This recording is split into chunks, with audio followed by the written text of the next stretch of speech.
Hey, did you know that how much and what is on your plate could not only optimize your weight, but also your mood? Mood disorders and high body weight often go together.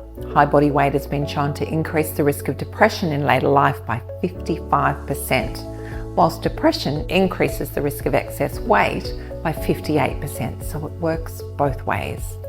Problems with mental well-being are at an all-time high. They can start in childhood and lead to long-term challenges in adulthood.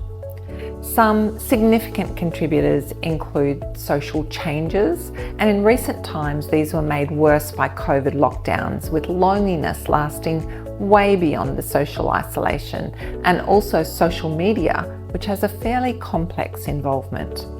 There's also an effect from endocrine disrupting chemicals. Now, we've spoken about them before, so be sure to look up that webinar. It's a global problem that has been around for years, but is only just starting to gain government attention. And another major contributor is diet. To unpack the diet component, I want to start with some background today. So, all neurotransmitters or brain chemicals are actually created from the food that we ate. All brain chemicals are made from amino acids, which are the building blocks of protein.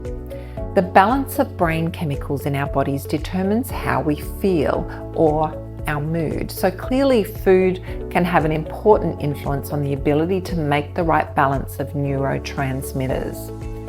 Here's the pathway to making serotonin, which is a brain chemical that makes you feel good and calm and relaxed. Serotonin is made from the amino acid tryptophan. You can see here that we start with a plate of food. We're going to follow the pathway all the way to serotonin, so we'll send all the other components off to do other things, and we'll focus on the protein. The protein is broken down into amino acids, and we're following just one of those, so the others go off to do other things. To break down the protein into the amino acids required the presence of zinc, vitamin B1 and vitamin B6 to take part in the reactions. Then L-tryptophan gets converted into 5-hydroxytryptophan, and this step requires the presence of folate, iron, niacin, and calcium.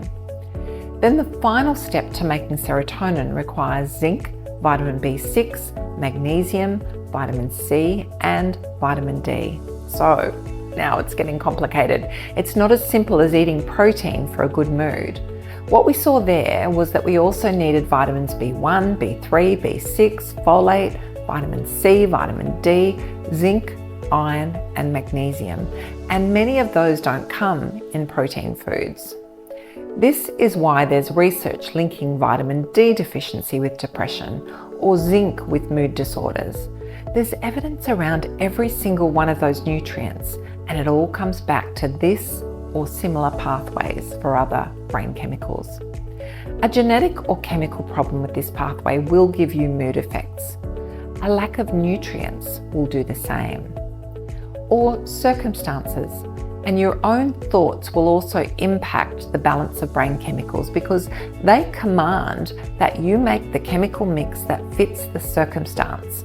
For example, if you go and watch a sad movie and become really engaged with it, you come out with a pattern of brain chemicals that matches the feeling of sadness.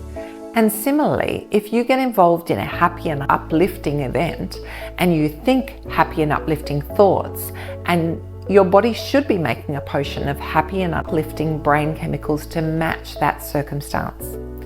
Medications aim to manipulate the balance of brain chemicals to improve mood where chemical imbalances are lasting. But it's certainly plausible that chemical imbalances can occur from not having the right building blocks in good supply to make the right brain chemicals. That is, your food intake will have an impact on your mood, so dietary intake is a great starting point. So how do we get it all right? Well, that's how the concept of balanced eating was formed. A balanced diet gives you all those nutrients in the right balance to make brain chemicals to order. Check your version of Portion Perfection for a guide to nutritional balance as the first step. It involves a steady supply of nutrients over the day through regular eating and getting the right mix of ingredients on your plate and in all the other meals too. Next time, we'll look more at what you can put on your plate to improve your mood. And I'll see you then.